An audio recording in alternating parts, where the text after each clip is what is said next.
"Give her away," my father said the words, a puff of expensive cigar smoke dissipating into the indifferent air of his study.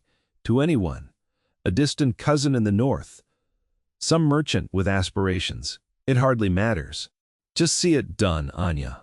The sound was not cruel so much as it was weary, the tone one used when discussing the disposal of a piece of furniture that no longer fit the room's decor.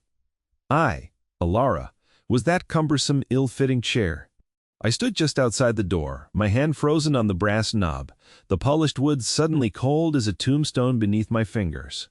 I had only meant to ask if he had seen my copy of Vitruvius, but instead, I had stumbled upon my own auction. My stepmother's voice, a silken cord that could tighten into a garrote, was soothing. But we must be strategic. To simply send her away looks like failure. It must look like a triumph. Her triumph. A low, musical laugh followed, a sound I had come to associate with the particular brand of pain she was so skilled at inflicting. I was not a daughter to her. I was a problem of aesthetics. I was the drab brown moth that had fluttered into her curated butterfly house, a constant, irritating reminder of my father's first wife, a woman of quiet intellect and simple tastes whom Lady Anya had supplanted with glittering efficiency. I retreated on silent feet, my book forgotten. My heart, a dull and practiced ache in my chest, did not shatter. It had been ground to such a fine dust over the years that there was nothing left to break. I was 22 years old, and the defining characteristic of my existence was its utter lack of definition.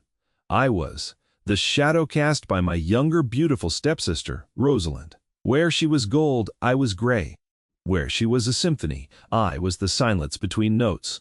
My father, Lord Valerius, was a man who craved a quiet life, and my stepmother had promised him one, a promise contingent on the smooth, orderly running of his household.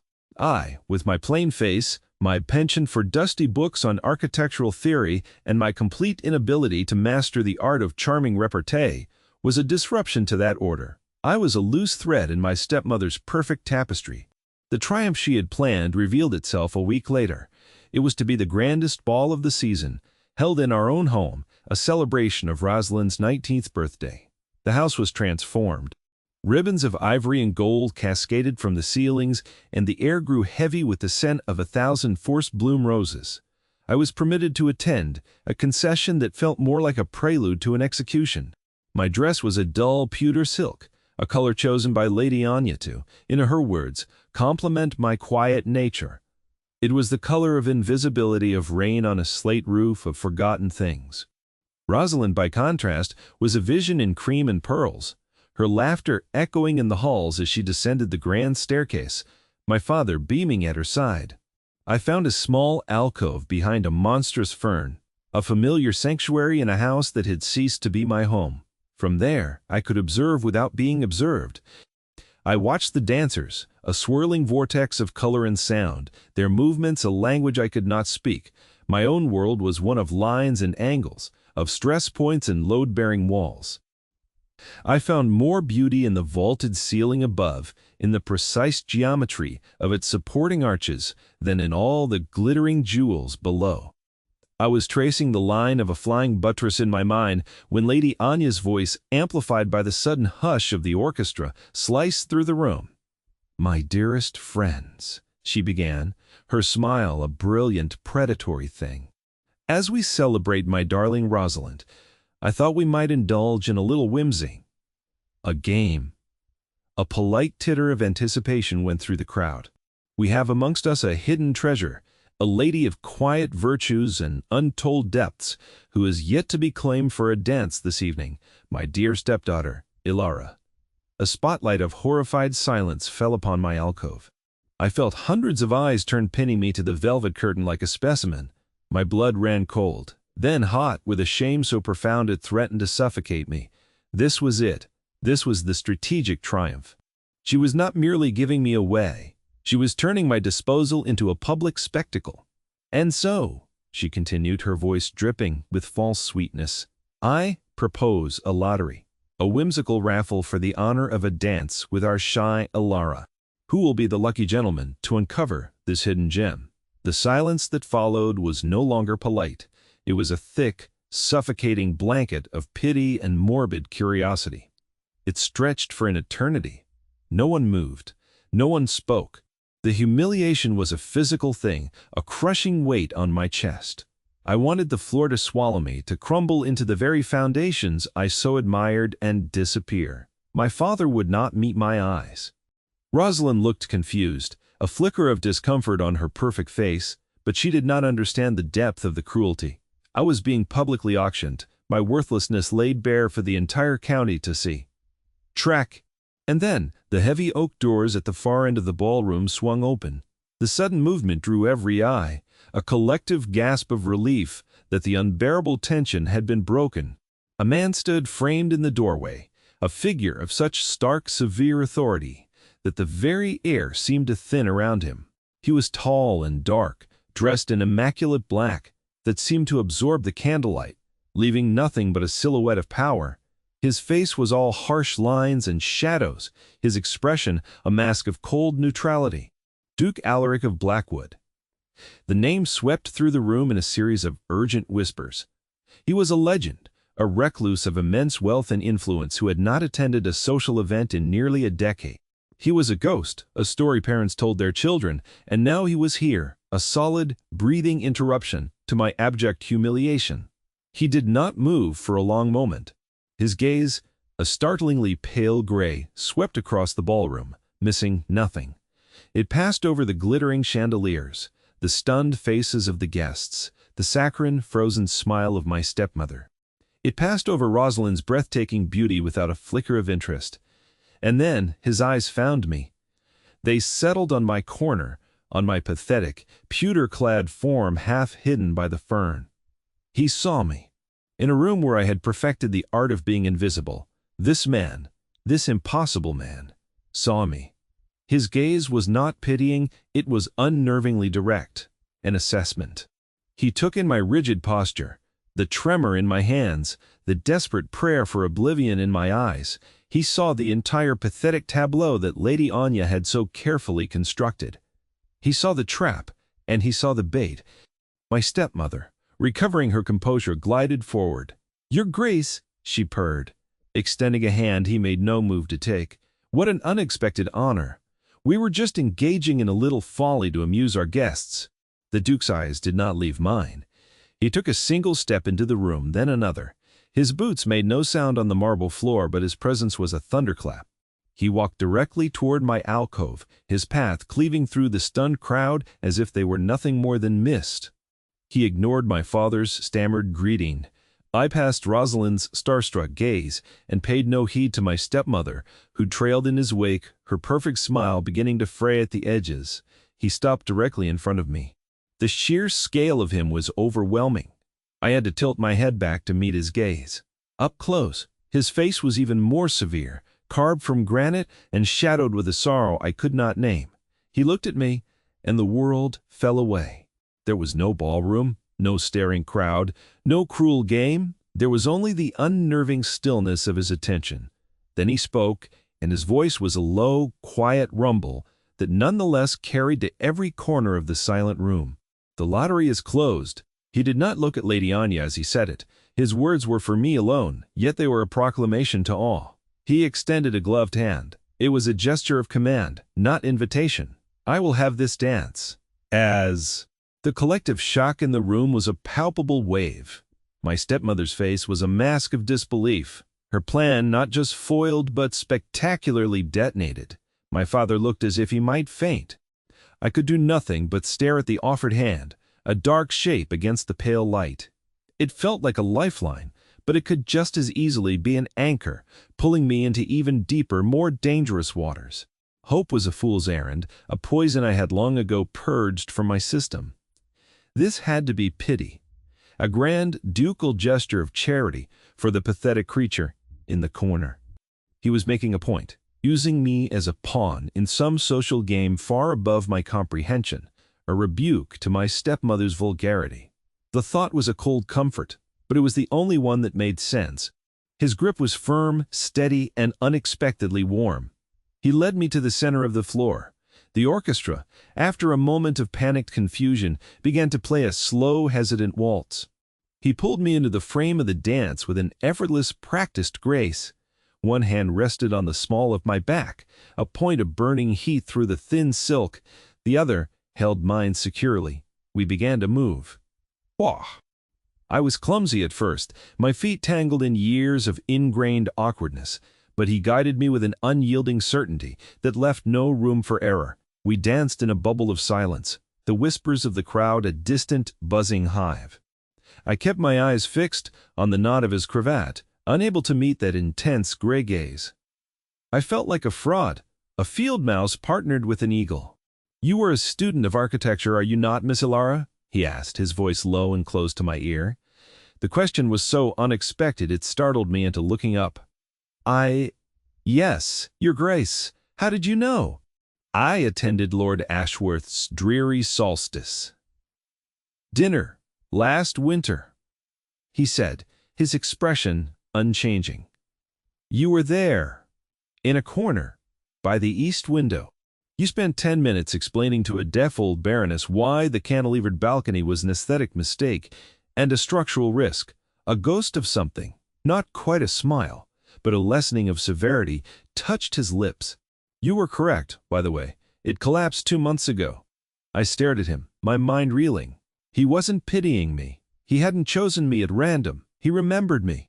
He had listened to me when no one else ever had heard my quiet technical ramblings in a crowded room, and had not only understood them, but had remembered them for months. The foundation of my assumptions crumbled into dust. This was not pity. This was something else entirely, something far more terrifying. The dance ended. He bowed, a crisp, formal gesture. "Your stepmother is a formidable woman," he said, his voice devoid of inflection. "She enjoys games of chance. I do not." With that, he escorted me back, not to my corner, but to a small, empty settee near the terrace doors, a place of quiet prominence. He brought me a glass of lemonade himself, a gesture of such pointed significance that it sent a fresh wave of shock through the onlookers. Then, with another curt bow, he was gone, melting back into the shadows from which he had emerged, leaving me the bewildered victor of a battle I had not even known I was fighting. The next day, a footman in the Blackwood livery delivered a note. It was an invitation. The Duke requested the pleasure of my company, to view his collection of architectural folios. It was addressed to me, and only to me. My stepmother's fury was a cold, silent thing, far more frightening than her usual histrionics. She could not refuse a duke, but the loss of control was eating at her like an acid. I went. 1:10. The Duke's residence was a fortress of gray stone and stark lines, a building as severe and unadorned as its master. I was shown not to a drawing room, but to the library. It was the most beautiful room I had ever seen. It was a cathedral of books, 2 stories high, with shelves reaching up into the shadows, accessible by a wrought iron spiral staircase. The air smelled of old paper, leather, and beeswax. And the books, they were not novels or poetry, but treatises on engineering, mathematics, Roman construction techniques, Gothic design. It was my secret hidden world made manifest. He was waiting for me by a large table, upon which several enormous leather-bound volumes were laid open. He was dressed simply, without the formal jacket, and he looked younger, though no less intense. "Miss Ilara," he said, his voice softer in the quiet of the room. "Thank you for coming." "The honor is mine, Your Grace," I managed, my voice a whisper. I was overwhelmed. "Please," he said with a gesture toward the table. "Shh. I had hoped you might offer your opinion on something." He pointed to a detailed drawing of a bridge, an elegant arch of stone and iron. "My early work. I forgot my nervousness." I leaned over the page, my fingers tracing the lines of the drawing. The design was ambitious, beautiful. "But the keystone," I said, thinking aloud. "It's magnificent, but the distribution of the tensile load across the primary arch, it seems concentrated on too few points. A harmonic resonance from marching soldiers or even a strong sustained wind could create a critical failure." I stopped, mortified, my hand flying to my mouth. I had just criticized the work of a duke, a man whose intellect was legendary. "Forgive me, Your Grace. I overstep. 2. He was silent for so long that I began to feel a familiar cold dread creep into my veins. I had ruined it, my one chance at a moment of intellectual companionship, and I had destroyed it with my pedantic arrogance. When he finally spoke, his voice was rough, strained. "You see it," he said, not as a question, but as a statement of quiet astonishment. "The finest engineers in the country reviewed these plans. They saw nothing. They called it a masterpiece." He looked away from the drawing, his gaze fixed on some distant point of memory. "But you, in 30 seconds, you saw the flaw." He walked to the window, his back to me. "That bridge was built. My younger brother Edmund was so proud. He led the procession across it on its dedication day." His voice broke on the name. "There was a freak wind that afternoon, a gale that came down from the mountains. It created the exact harmonic resonance you described." He fell silent. He didn't need to finish the story. The silence told me everything. This was the source of his seclusion, the ghost that haunted the granite halls of his home and the severe lines of his face. He was not just a recluse, he was a penitent. He lived in a prison of his own making, a self-imposed exile born of grief and a catastrophic failure of his own genius. My fear vanished, replaced by a wave of empathy so powerful it almost brought me to my knees. I knew what it was to feel fatally flawed, to believe yourself the source of ruin. My flaw was my plainness, my quietness, my very existence. His was a single devastating miscalculation. I did the only thing I could think to do. I walked to his side. I did not touch him, but stood beside him, a quiet presence at his shoulder. "It was a beautiful design," I said softly. "The ambition of it, the elegance. It is not a failure to aim for beauty, Your Grace. The failure is in never building at all." He turned his head slowly, his gray eyes searching mine. The cold mask was gone, and in its place was a raw, unguarded vulnerability that took my breath away. He saw no judgment in my face, no morbid curiosity. He saw, I think, a reflection of his own pain, a shared understanding of what it meant to live with ghosts. That day was the beginning. I visited the library twice a week, always under the guise of studying his collection. We spoke for hours. We argued over Palladian symmetry and the merits of the Doric versus the Corinthian order. He showed me his new designs, sketches he had hidden away for years, afraid to commit them to paper. I found my voice with him. My hesitant, concise speech blossomed into confident, articulate debate. He never condescended, never dismissed my ideas. He listened. He valued what I had to say. He began to offer small, practical kindnesses. A warm shawl appeared on the back of my chair on a chilly afternoon. A footman delivered a package containing a rare first edition of a book I had mentioned wanting to read. At a dinner party we were both obliged to attend. He saw my stepmother seating me at the far end of the table by a drafty door, and quietly, authoritatively had the place settings rearranged so I was seated next to him near the fire. Each act was a small, steady brick, building a fortress of worth around me that I had never known. One afternoon, we were bent over a large blueprint for a proposed hospital, our heads close together.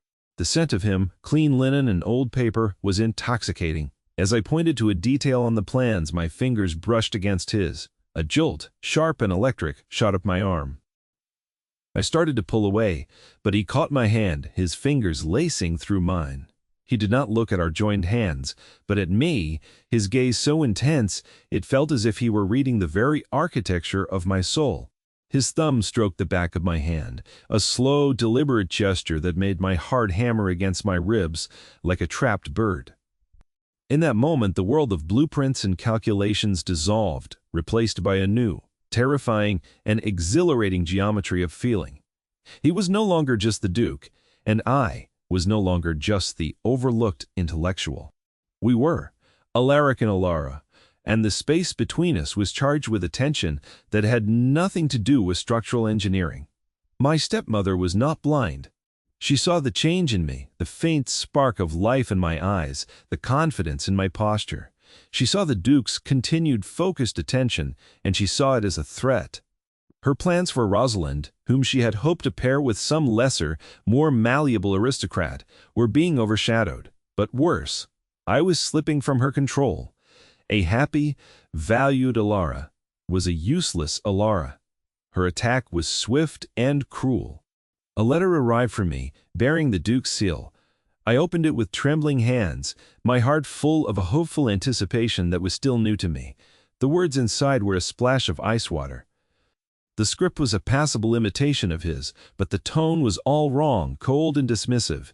It spoke of a brief amusement and intellectual curiosity, now satisfied. It stated plainly that his attentions had been a momentary diversion, and that our association was now at an end. It wished me well in my future endeavors. I did not believe it. Not at first. It was too cruel, too sudden. But then the doubt, the old familiar companion of my life, began to whisper in my ear. Of course it was an amusement. What else could it be? I was a novelty, a plain girl who could talk about aqueducts. The novelty had simply worn off. The shame was a bitter, metallic taste in my mouth. I had allowed myself to hope. I had been a fool. I hid the letter. I did not reply. What was there to say? The next day, my stepmother called me to her sitting room. Her expression was one of cloying sympathy. "My poor dear Alara," she said, taking my hands in hers. "I know you must be heartbroken. The Duke is a fickle man, but do not despair. I have taken matters into my own hands to secure your future." She smiled, a triumphant glint in her eyes. "Baron Croft has made an offer for your hand. He is a man of rustic charms, it is true, but he has a respectable title. Your father and I have accepted. The wedding will be in a fortnight. Baron Croft, a man twice my age, with a reputation for drink and a temper like a cornered badger." I felt the blood drain from my face. This was not a rescue, it was a life sentence, a prison far more real than the one Alaric inhabited. "No," I whispered. "It is done," she said, her voice turning to steel. "The Duke has discarded you. This is your only option. You will be a baroness. You should be grateful." She was sweeping the broken pieces of my life into a dustpan, disposing of me once and for all. I was trapped. The hope Alaric had kindled was extinguished, leaving behind an ache colder and deeper than any I had known before. The days that followed were a gray, featureless blur. I was fitted for a wedding dress I did not want, for a life I dreaded. I sent no word to the Duke. My pride, the one thing my stepmother had not yet managed to crush, would not allow it. If he had discarded me, I would not beg for scraps. 3 days before the wedding, a Blackwood carriage arrived. Not a footman with a note, but the Duke's own carriage, with the Duke himself inside. He did not request an audience. He strode into our house as if he owned it, his face a thundercloud of controlled fury. My stepmother and father, summoned by a terrified butler, met him in the main hall. I watched from the top of the stairs, a ghost in my own home. "Lord Valerius," Alaric began, his voice dangerously quiet, "I have come to discuss the impending marriage of your daughter." "Ah, your grace," my father stammered. "A happy occasion. Baron Croft is a fine man." "Baron Croft," Alaric cut in, "is a bankrupt degenerate who is being paid a substantial sum by your wife to take Miss Alara off your hands. A sum, I have discovered, that was paid from a trust fund left to Alara by her mother, a fund you told her was dissolved a decade ago." My father paled. Lady Anya's face, for the first time since I had known her, was stripped of all composure. Naked shock and fear were written there. "Furthermore," the Duke continued, his voice like the crack of a whip, "I have been made aware of a letter, purportedly from me, ending my association with Miss Alara. A letter I did not write." He produced a piece of paper from his coat. "My correspondence is on Florentine watermarked paper. The forgery was on cheap linen, an amateur's mistake." He looked past them, then his eyes finding mine on the staircase. The fury in his expression softened, replaced by a deep, aching concern. "Alara," he said, and the way he spoke my name was a vow. That was all it took. The sight of him, the truth in his eyes, the irrefutable proof of the lies that had been spun around me, it was like a dam breaking. The years of silence, of quiet endurance, of swallowing pain and humiliation came to an end. I descended the stairs, not with the hesitant, shuffling steps of my old self, but with a straight back and a steady gaze. I walked past my father and stepmother and stopped before the Duke. But I did not speak to him. I turned to face my tormentor. "Why?" I asked, my voice clear and strong in the sudden ringing silence of the hall. "Why did you hate me so much?" Lady Anya sneered, her fear curdling into venom. "Hate you? Don't be so dramatic, child. You were an inconvenience. A gray little smudge on my perfect world. You were meant to be married off and forgotten, not courted by a duke. You tried to make me invisible," I said, the truth of it settling in my soul, not as a wound, but as a source of strength. "You dressed me in gray, hid me in corners, spoke of me as if I were a piece of furniture. You wanted me to believe I was worthless, a burden, nothing. Because if I was nothing, you would never have to feel threatened by me. You would never have to acknowledge that my mother's daughter had a mind and a spirit you could not control." I took a step closer.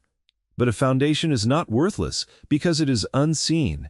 It is the most important part of the structure. You spent years trying to build a life of social triumph on a foundation of cruelty and lies. And now it is all collapsing."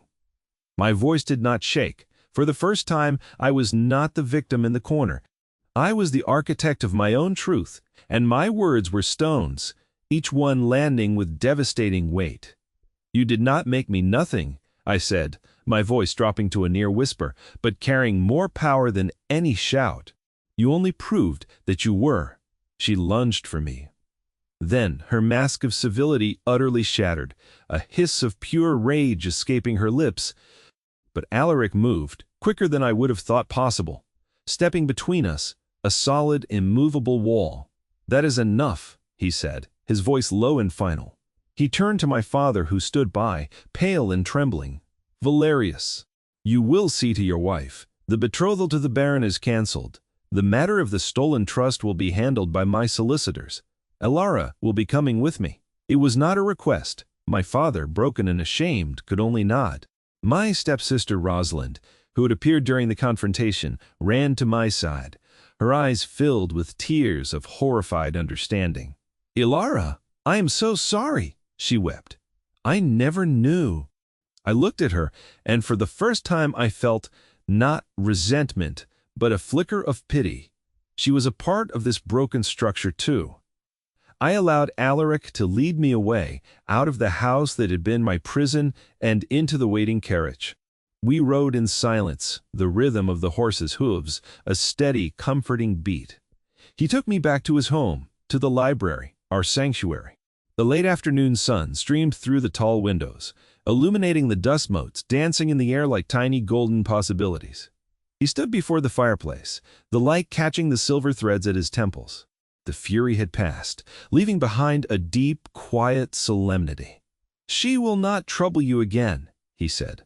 "I know," I replied, my voice steady. The fear was gone, burned away in the fire of the confrontation. In its place was a profound, quiet calm.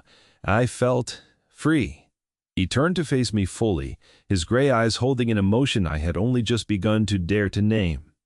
"Elara," he began, his voice rough with feeling. "When my brother died, when the bridge fell, I believed I was fundamentally flawed. I thought my judgment, my very core, was unsound.